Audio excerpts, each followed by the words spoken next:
Okay, so the topic today is reality. So actually, I will start from the Bible, which is a very famous chapter that says, "If I can see and touch, pretty much that's reality." So seeing is believing, supposedly, and then God created artists, and artists start to create things that are different from reality. You have surrealism, and then you have realism. You start to kind of create illusions about reality. And then we have Hollywood. So obviously, our sense of reality in this state and age is really starting to question a lot of things.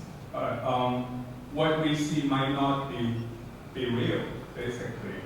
But then in architecture, we have to make it real. So you have Gaudi as probably one of the very early architect that really start to push the idea of what is surreal and make them into reality.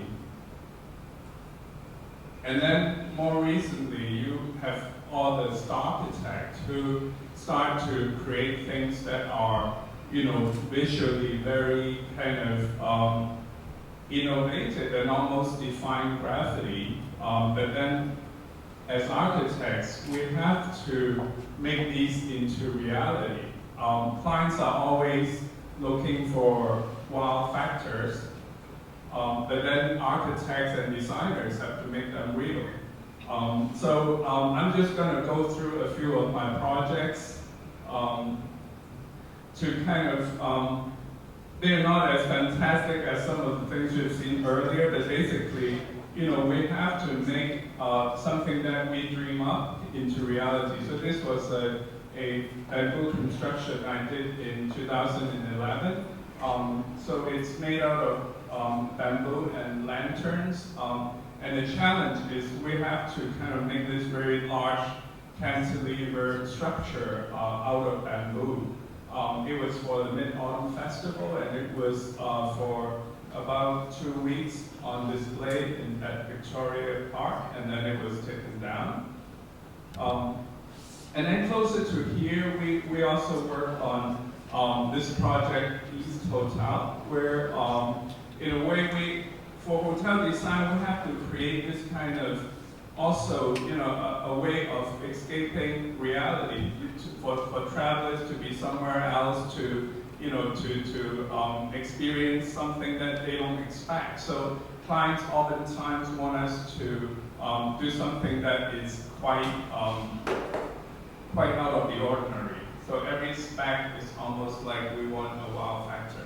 So how do you turn those into something that we can not only construct, but it has to be permanent. So a lot of time what we do is try to kind of think of ways to make elements look lighter than what it is. So the counter we see on the reception counter is actually a very long cantilever structure that we actually conceal the structure inside. And we actually had to plan that during the architectural design process when they were designing the building, so we can embed the structure into the column that's on the one side of this reception desk.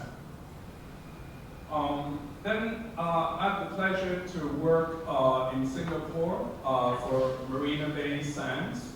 So again, they were building this really amazing structure that almost defy gravity. It's 3 towers with this link bridge on top, and then we have to create the hotel space inside as well as the space on the rooftop. So the rooftop became this huge infinity pool.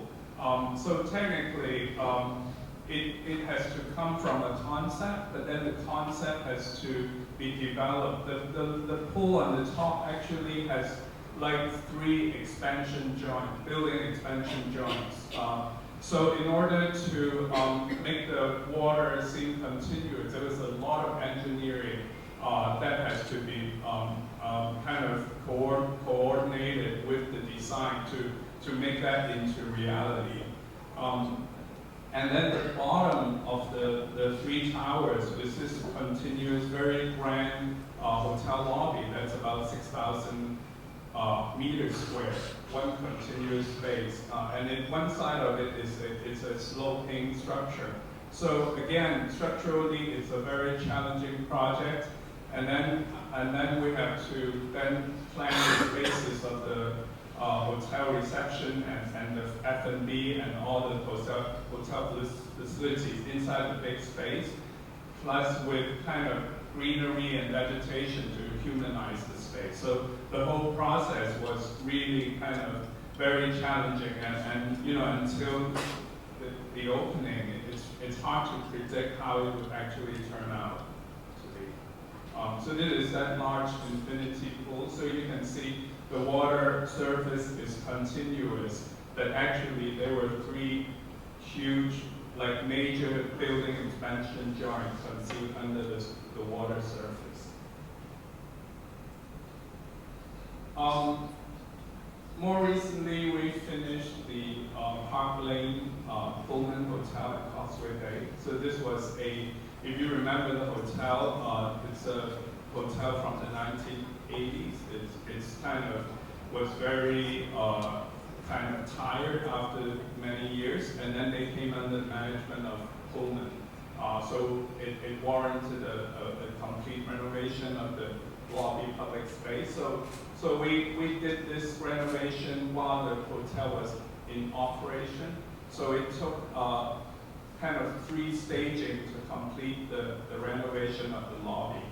And then what we're doing is actually creating something that fit into the neighborhood. So we actually, for something that is very hard for hotel operators to accept, is to create kind of an open ceiling feel, more like an industrial feel, because it will kind of blend in more with the environment in the Causeway Bay area. So this is what we wanted to create, and then very thankfully the client was very receptive to that. So this is the outcome of the project. And then we did another project recently in Japan. This is the Shinjuku Prince Hotel. If anyone has been to that hotel before, it was a very popular hotel for Asian tourists. It's right in the heart of Shinjuku. But the hotel, again, it was really tired after many years. The space was practically unused. They have a huge space in the basement. And then it was relatively unused because it was also very much catered to very traditional Japanese travelers. But then as traveling becomes a lot more international, then the hotel really needed a facelift to cater for the kind of the more Asian and international travelers. So this was the entrance to the hotel through this stair. And then this is another hotel. Also, we just finished in Tokyo, and it's the Millennium Mitsui Garden. It's a hotel with very compact spaces. So we also have to work very closely with the architect to create kind of some visual experience, visual excitement to the space. So there's actually a restaurant in the basement. So we actually created the stair leading down to the basement and also bringing in the nature and light from the exterior. So the stair is against this very large window space. So in a way, again, we kind of worked for 4 years on this project, and about 16 months ago, the hotel opened, and it was a very popular hotel now. So in a way, we're glad that something we dreamt about became reality in a very good way. This is, actually it's an art installation I did in a residential development in Hong Kong called Double Cove. It's basically these metallic fish kind of suspended from kind of a very high space. Again, while making kind of something from drawing to reality, we also have to address a lot of issues with safety, especially doing work like this in Hong Kong. It's a very compact space, and then there are a lot of children running around. So we have to cater for a lot of realistic issues while we design. And another project I did actually last year during Art Basel, Hong Kong, was this structure at the landmark in Hong Kong, in Central. And I kind of suspended these very kind of important paintings kind of in mid-air and created this dome-shaped structure. Everything was suspended, and so it's almost creating kind of a very futuristic dreamscape type of environment. And then as you know, with part of what we do, a lot of projects are kind of take a long time to complete. So I'm just going to show a few of the ones that hopefully will be completed soon. This is the Hard Rock Hotel in Shenzhen. It will be the first Hard Rock hotel that will be in China. So we worked with them. Again, this was like at least a 3.5-year process. We wanted to create this, again, a wow experience entering the lobby. So we're working with an artist to develop this installation out of in the drum set, the symbols, right?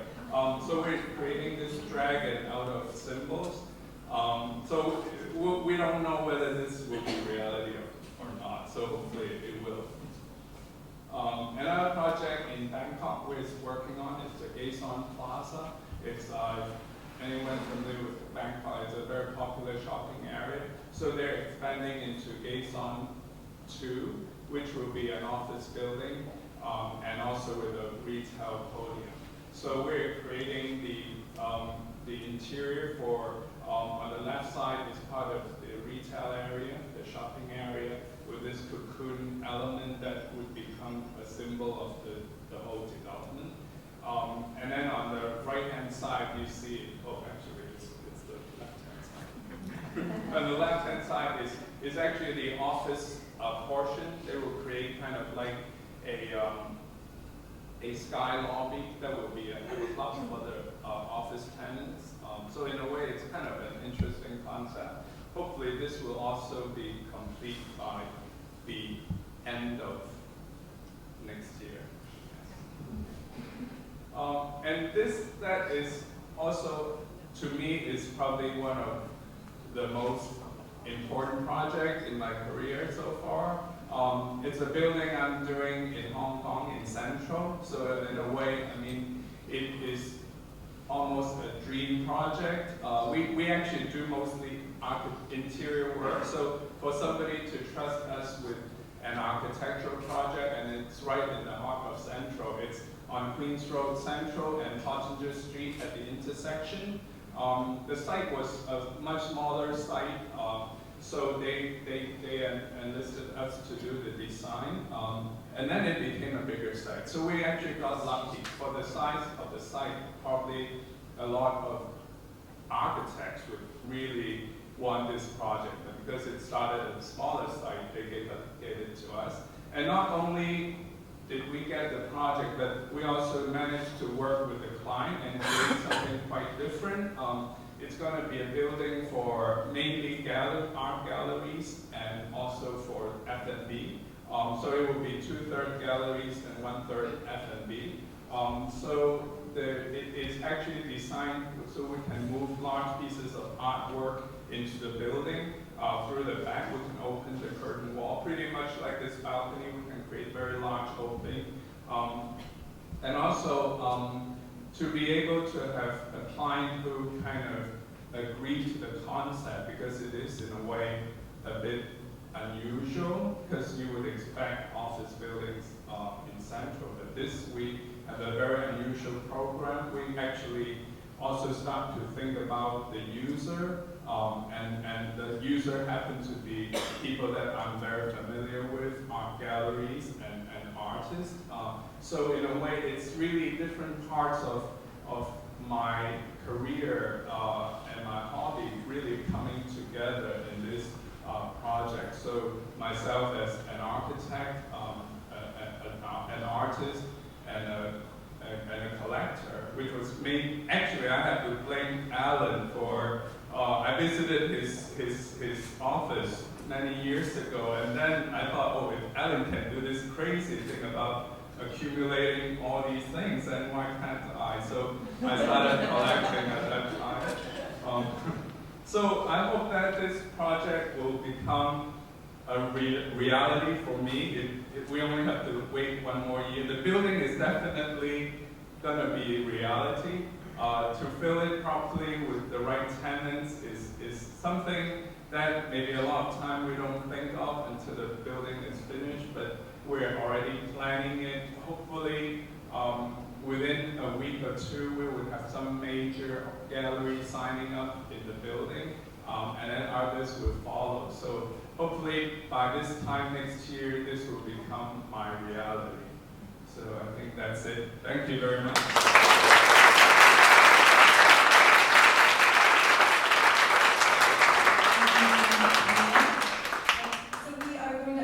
To Q&A for William, and I hope there are many questions in a few minutes. So we have a first question. Hi, I was hoping that you could give us some insight into your creative process a bit more. You talked a lot about the projects that you've done and that you're working on, but as far as development of that, do you consider location, culture more, materials more, or how do you bring them all together? Yeah, thanks. Actually, I think all those are very important. Location definitely has a lot to do with culture, and a lot of my projects are hotel projects. So nowadays, a lot of operators really require us to, as part of the brief, is to bring local culture into the project. But in a way, my design, I don't want to use kind of iconic elements to represent culture. I think it should be more reflected in the spirituality of the project. So in a way, we always start with research into what is cultural in the place, and then we would need to kind of incorporate those elements in a more architectural way. And of course, it's really a back and forth, and a lot of time it's not an easy process. I mean, I think sometimes you would see a finished project and you thought, oh, the designer, did a pretty good job, but you wouldn't understand the process that we had gone through. So right now we're doing a project in Chongqing, and it's a great piece of architecture, and we want the interior to complement the architecture, contemporary, but then the client also want an element of Chongqing in it. So we're really struggling because we don't want it to look like a kind of a hot restaurant with these red chili hanging. But then, so it is a process. Sometimes I have to bring in the client to be on my side, or the architect to be on my side, and we have to try to convince the operator or the owner. And in a project like that, there are many parties involved, so we need to strike a balance, and that's why it's always challenging. To me, it's also important to bring in the local element and the local climatic element to our design and our architecture. I think you have seen so many buildings nowadays that it could be it could be in Vancouver, it could be in Toronto, it could be in Thailand, it could be anywhere. The same kind of glass building is being constructed everywhere around the world. People start to forget about the local kind of climatic elements and the cultural elements. So I feel more and more that as architects, we are responsible to bring those elements, bring more human type of environment back into the society. And this is the kind of thing that I'm very interested in. Since you mentioned climatic themes, I was really wondering, because environmental sustainability in architecture is such a big issue and topic now, I was wondering, how do you address that in your work, and is it very difficult to balance the dream of creating something that's very eco-friendly and self-sustainable? How do we get, like, for example, rainwater or electricity? Are there new ways to generate that within the architectural world, and whether or not that's really difficult in Hong Kong to get through all of those parties, and whether or not that is something that could be potentially a reality in the future for us?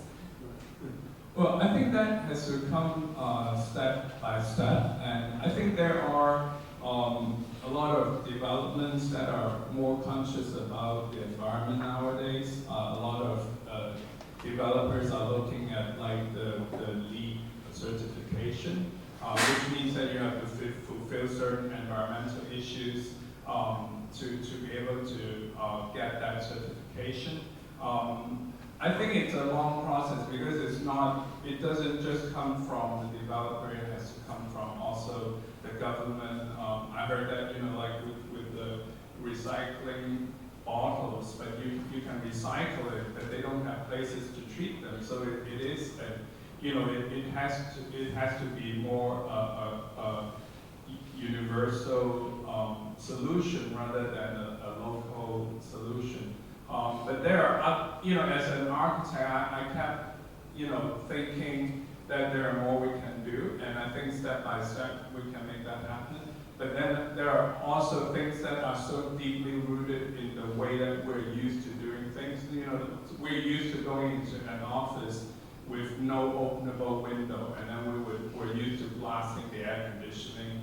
And then, I would say, why don't we create, openable windows? And then the E&M consultant would say, you would screw up the AC system, and I couldn't understand like all these really ridiculous reasoning behind it. So step by step, I'm doing 2 buildings in Central. Right now, the one I show you, and there's also another building. So we're designing all openable window on every floor. We create balconies and terraces. But then I think we need to then work with the mechanical system to make it work. And I think step by step, when people start to realize that that is a better working environment, to be able to have, the terrace to go out, to smoke, whatever, then I think the developers would change their mind, and then the whole system, the people that design curtain wall, I don't know who came up with the idea of curtain wall, which is really, they try to justify that, you used a different kind of glass to make it more environmentally friendly, but the whole concept of doing this glass exterior, it should be revisited, because it might not totally fit every climate in every country in the world. So I think more and more people are starting to look back into our root and our culture, and by doing that, actually I think if you look at the buildings, in the last century or before, they were a lot more sustainable because they were built according to the climatic requirement of the place. So I think more and more people are starting to realize that and bringing that back. And hopefully, in the future, the world is going to be a lot more aware of that, and we will see that happening very soon. Question? Another question? I've got a question.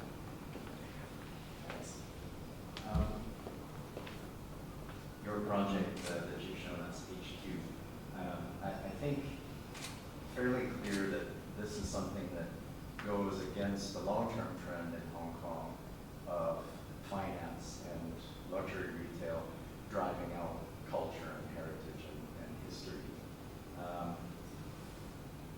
spirit of we can do more, are there any lessons during the concept development or design development that we might take out of this project that could be used to encourage more developers to do projects like this and look at galleries and a bit of culture in their projects, possibly at the expense of revenue per square foot?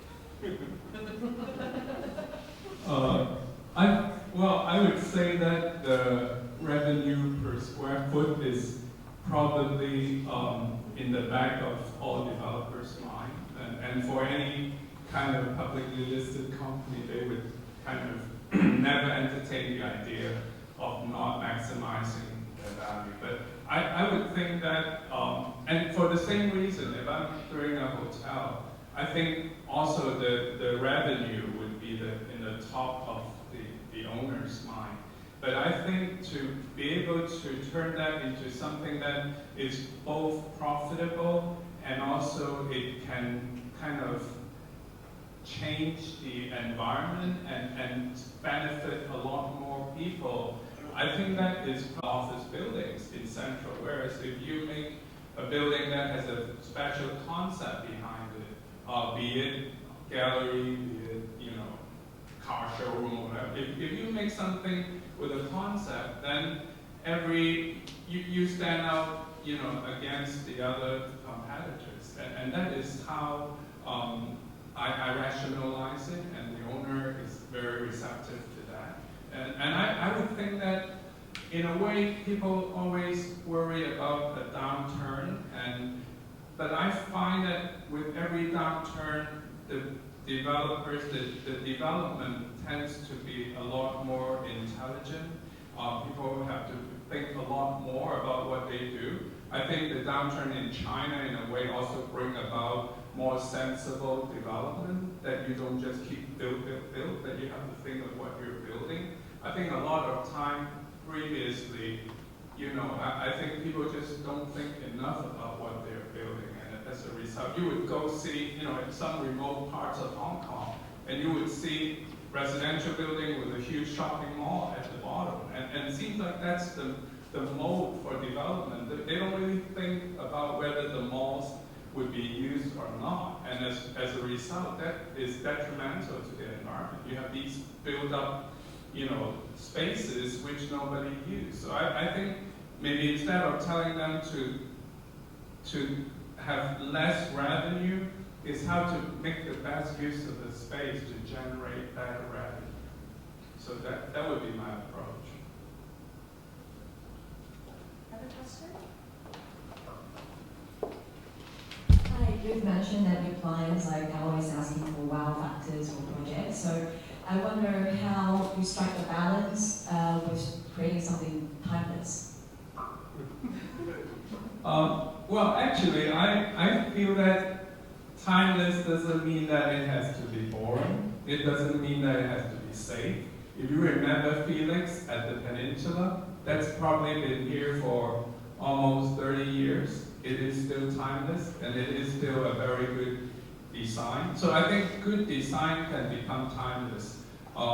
Bad design might, safe design might be safe, but it might not be timeless either. So I think what we want to create in terms of design is things that represent the time and represent a certain spirit, and that can continue on. If you think of, the Peninsula lobby, of course it is very kind of classic, but I think when the time that it was done, many, over 50 years ago, it was representing that time, and it still is something that lasts until now, and you don't want to touch anything with it. So I think good design can last, and it becomes classic. You go see a Frank Lloyd Wright house or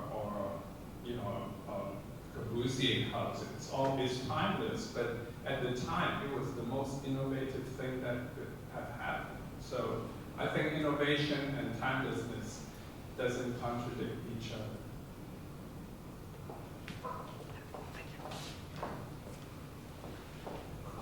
Good morning, William. I've seen a lot of crossover between between design and creativity recently. For example, an architect designed a pair of women's stilettos. Is there anything that you've seen that you'd like to try your creativity and redesign?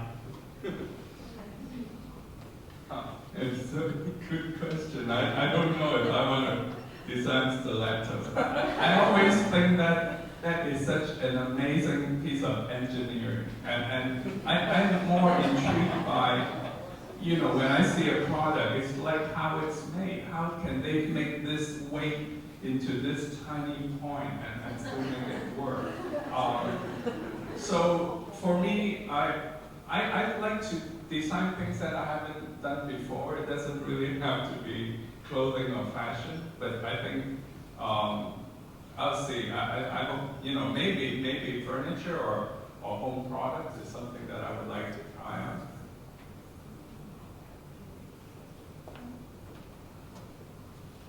Hi, good morning, William. Hello. Yes, so far all the questions have been based about design, architecture, and whatnot. But my question would be, in your practice, how do you see yourself moving forward? Would you actually maintain a medium-sized practice, or do you see yourself expanding, not just across the region, but globally? And my second question would be, how do you see yourself training other people? Do you see yourself more of a mentor, or like a really difficult boss? I don't know. I have some people from the office here. The first question is, I don't see myself, I see myself, of course I have to evolve, I have to grow, but not in terms of expansion. I really think that I don't need to conquer by size. I think maybe in terms of the quality of work and doing more meaningful work is probably what I see myself going forward. I think maybe that is a way that you can get yourself known without expanding the practice. I see too many practices that once they expand, they pretty much destroy themselves.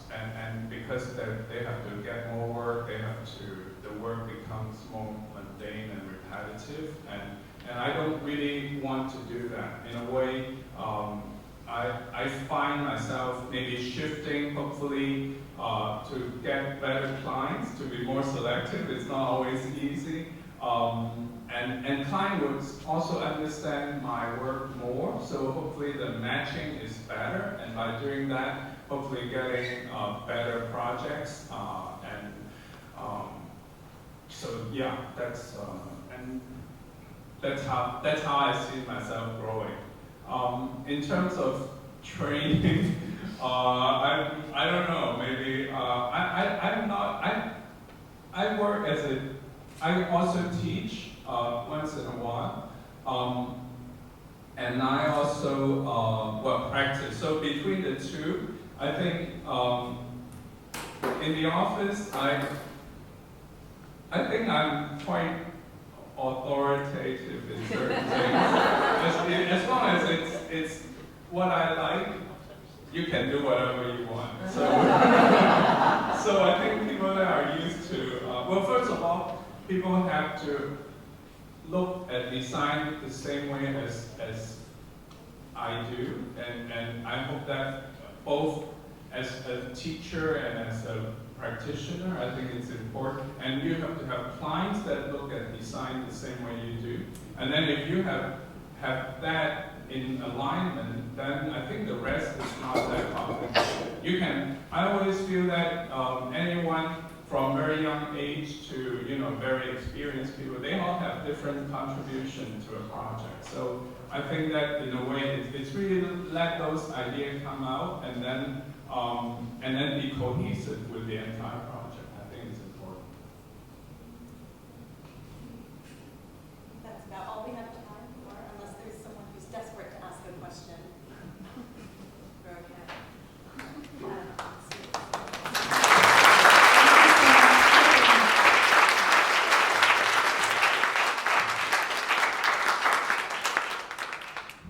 Thank you again to everyone who helped make today's event a reality.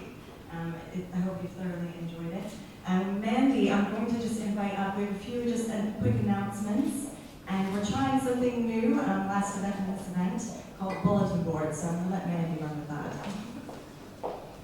Thank you. We introduced this last month, and it's an opportunity for anybody that's attended to come up and give us a 30-second pitch, share ideas, share information about events you're involved in, and so on. To kickstart, it's called the bulletin board. To kickstart it today, we'd like to introduce Anna to come up from Ami Gallery. Hi, my name is Anna. I own a small gallery called Ami Gallery, specializing in contemporary jewelry, and which are made by artists and designers from all the world, and also some collectible art jewelry like some Melbourne.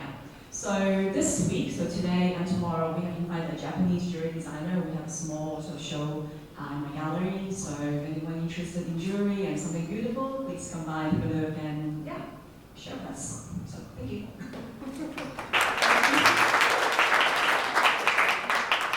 How can people find out about it? You've got a Facebook page, a website, and Just AMEGAL Yawa Ami Gallery. okay, fantastic. Does anybody else want to come up and say something? Share something? Don't be shy. I haven't finished. So I think a lot of you probably question mark why this space is called 27. 27 is my birthday, my wife's birthday. When I was single, I was living on 27 on Temple Road. After a while, when I moved the mid-level of Long Point, bus 27 has been stopped in front of my door for the last 27 years.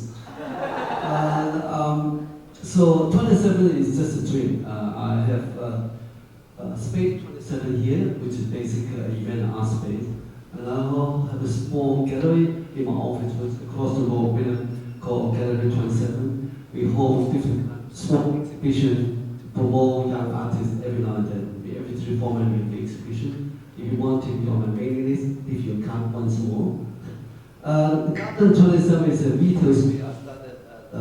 Park Shanghai 2 years ago. The idea is, like what William said, I've been collecting so many things, anything you name, anything that moves or doesn't move, I collect them. Anything that inspires me. So that became a first retail space, and it is 5-star, 6-star in the world, up on 86th floor of Park High. Been there for 2 years, all my collectible, and then until 2 years, last November, we moved to a new space called Garden 27, which is a house which was built in the 70s. Again, it houses all my collectible in a much more affordable manner. So I have this small leaflet here at the door. If you'd like to leave your card and pick up this card at the same time. Thank you.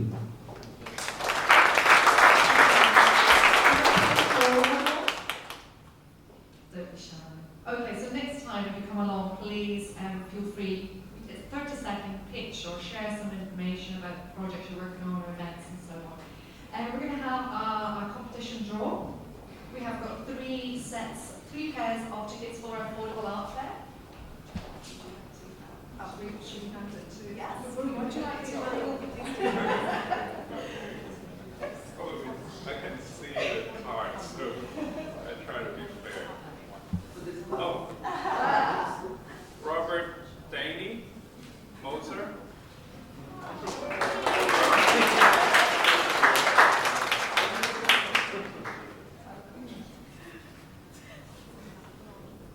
Hannah Smith.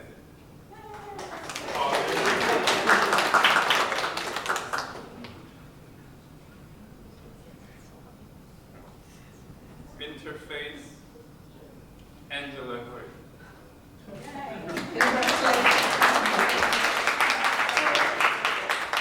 Thank you very much. We'll get in touch with you to let you know about the tickets.